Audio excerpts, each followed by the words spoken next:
The haunting true story of Bridget Cleary's Changeling murder. There's more to this 19th century crime than the dark side of fairy lore. On Thursday, March 14, 1895, Mary Kennedy bundled up to visit her ailing 26-year-old niece, Bridget Cleary. It was a quick, half-mile walk over the bridge and up the hill to the Cleary's cottage in Ballyvadlea of County Tipperary, Ireland. But as Kennedy approached the house that evening, she heard shouting and, when she opened the door, saw 6 men holding Bridget to her bed. "Are you Boland, the wife of Michael Cleary, in the name of God?" Michael yelled at his wife as 5 others, including 3 of Kennedy's sons and Bridget's own father, restrained her. Michael held a saucepan filled with fresh milk and herbs and was forcing his wife Bridget to swallow the bitter concoction. Again, he asked if she was his wife. She replied, in God's name, that she was, but Michael was unconvinced. To him, the woman before him was not Bridget. She was an evil fairy, a changeling, that had taken his wife's form, and within the next 24 hours, he would kill her. Michael's murder of his wife made international front-page news in 1895. In England, the case, described in detail in contemporary accounts and a number of books since, including Irish historian Angela Burke's The Burning of Bridget Cleary, was proof of Ireland's backward ways, a place where superstition ran rampant, with fatal effects. But in Ireland, Bridget's murder spoke to something more sinister: what happened to women who stepped outside society's expectations. Born in 1869, Bridget Boland was intelligent, beautiful, and independent. In many ways, she fit the definition of the late 19th century's New Woman, says literature scholar Kristen L. Bone,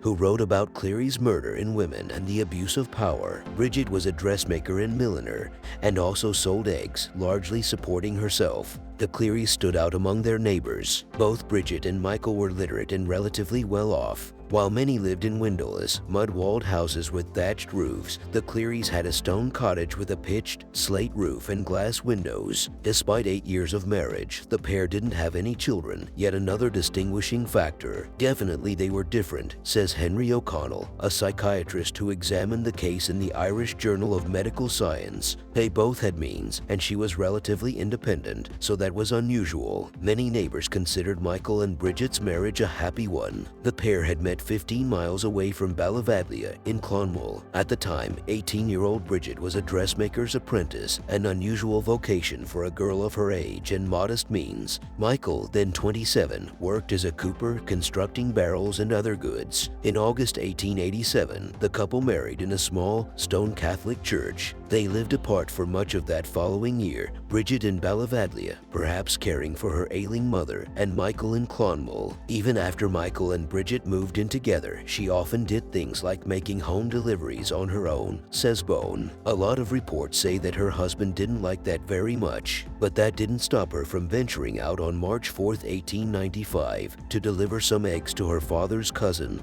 Jack Dunn. The 3-mile walk would have been familiar to Bridget, so she likely thought little of the medieval earthen ring fort on Kylanagrannog Hill she passed along the way, a place known to many as a fairy fort. Even as Ireland modernized in the late 19th century, superstition continued to thrive. In the early 1900s, one Sligo man told an anthropologist, "Nothing is more certain than there are fairies." Known as the Owsea or the Fair Folk, they are, according to Irish folklore, human-sized mythical beings that live in a hidden world. Like humans, they can be generous, bestowing good favor on those who treat them with respect. Or they can be evil and vindictive, spoiling milk and damaging crops. Often, if something went wrong in 19th century Ireland, it was the fairies' doing, and fairy forts, like the one Bridget passed that Monday morning, were said to be where they lived. Throughout early medieval Ireland, protective earthen and stone ring forts were often constructed around settlements, but as they were abandoned over time and the settlements within disappeared, the ring walls became home to folklore. Today, the forts still dot the Irish countryside and continue to be associated with misfortune. In 2017, an Irish politician even blamed road damage on nearby fairy forts. In 19th century Ballyvadlea, locals believed if you walked too close to a fairy circle, you might get snatched by a fairy, says Bone. They would often take young children or pretty women. It was believed that fairies had trouble producing children on their own sometimes, so they would take pretty mortals to embolden their line.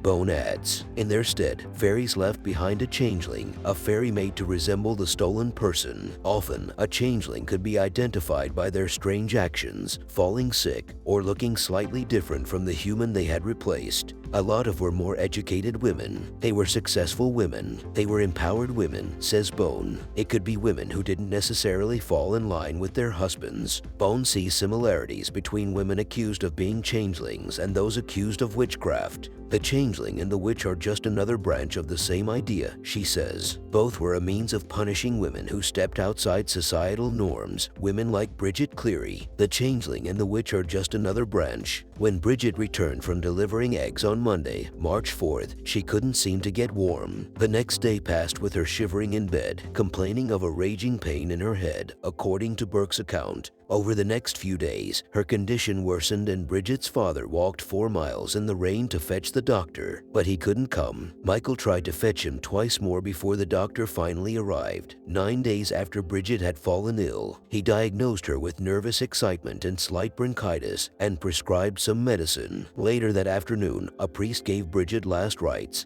just in case. Michael had become increasingly concerned for his wife's welfare and began to look for a supernatural cause for her illness. According to his later testimony, recorded in the academic journal Folklore, Michael claimed the ailing Bridget was 2 inches taller and too fine to be his wife. Dunn, a local storyteller or Sinchai well-versed in fairy lore, spurred on Michael's suspicions, telling him, "It is not your wife is there." At Dunn's urging, Michael went to the local fairy doctor, Dennis Gainey, for a herbal cure. That night, as other men pinned her down, Michael forced Bridget to drink the bitter concoction. "Take it, you witch, or I'll kill you." To drive the fairy out, they threw urine on her and threatened her with a hot poker, burning her forehead. Again and again, Michael questioned Bridget. She seemed wild and deranged, according to the testimony of her cousin Johanna Burke. By the end of the night, however, a quiet seemed to settle in the cottage. Michael was satisfied with his exorcism. In the morning, for the first time in nearly 2 weeks, Bridget dressed in her typically fashionable clothes to give her courage when she would go among the people, Burke later recounted. That afternoon, several relatives came over for tea. But when Bridget asked for milk, Michael's paranoia reignited. Fairies are said to crave fresh milk. Michael again took up his interrogation. Bridget told him, "Your mother used to go with the fairies, and that is why you think I am going with them." Michael grew incensed, forcing Bridget to eat several pieces of bread before throwing her to the ground. He tore at her clothes, then grabbed a hot stick from the fire and set the fabric alight. James Kennedy, a relative, yelled, "For the love of God, don't burn your wife." "She's not my wife," he replied. "She's an old deceiver sent in place of my wife." Later that night, he buried her in a shallow grave about a quarter-mile from their cottage. Michael spent the next 3 consecutive nights waiting on Kylanagrannog Hill for the fairies to return the true Bridget. At any moment, he believed, she would come galloping through the ring fort on a white horse. He'd cut her free and they'd return home together. But the authorities came first. On Wednesday, March 20th, the police arrested 8 people for their involvement in Bridget's death. After a highly publicized 2-day trial in July 1895, Michael was charged with manslaughter. Jack Dunn, Patrick Boland, and 4 of Bridget's cousins were also found guilty. Today, scholars still wonder whether Michael was really driven by the belief that fairies had taken Bridget. He was literate and relatively well-to-do, Bone says. When his wife fell sick, he initially sought the help of a doctor, and that kind of seems the actions of somebody who's less superstitious. Bridget likewise might not have believed in fairies,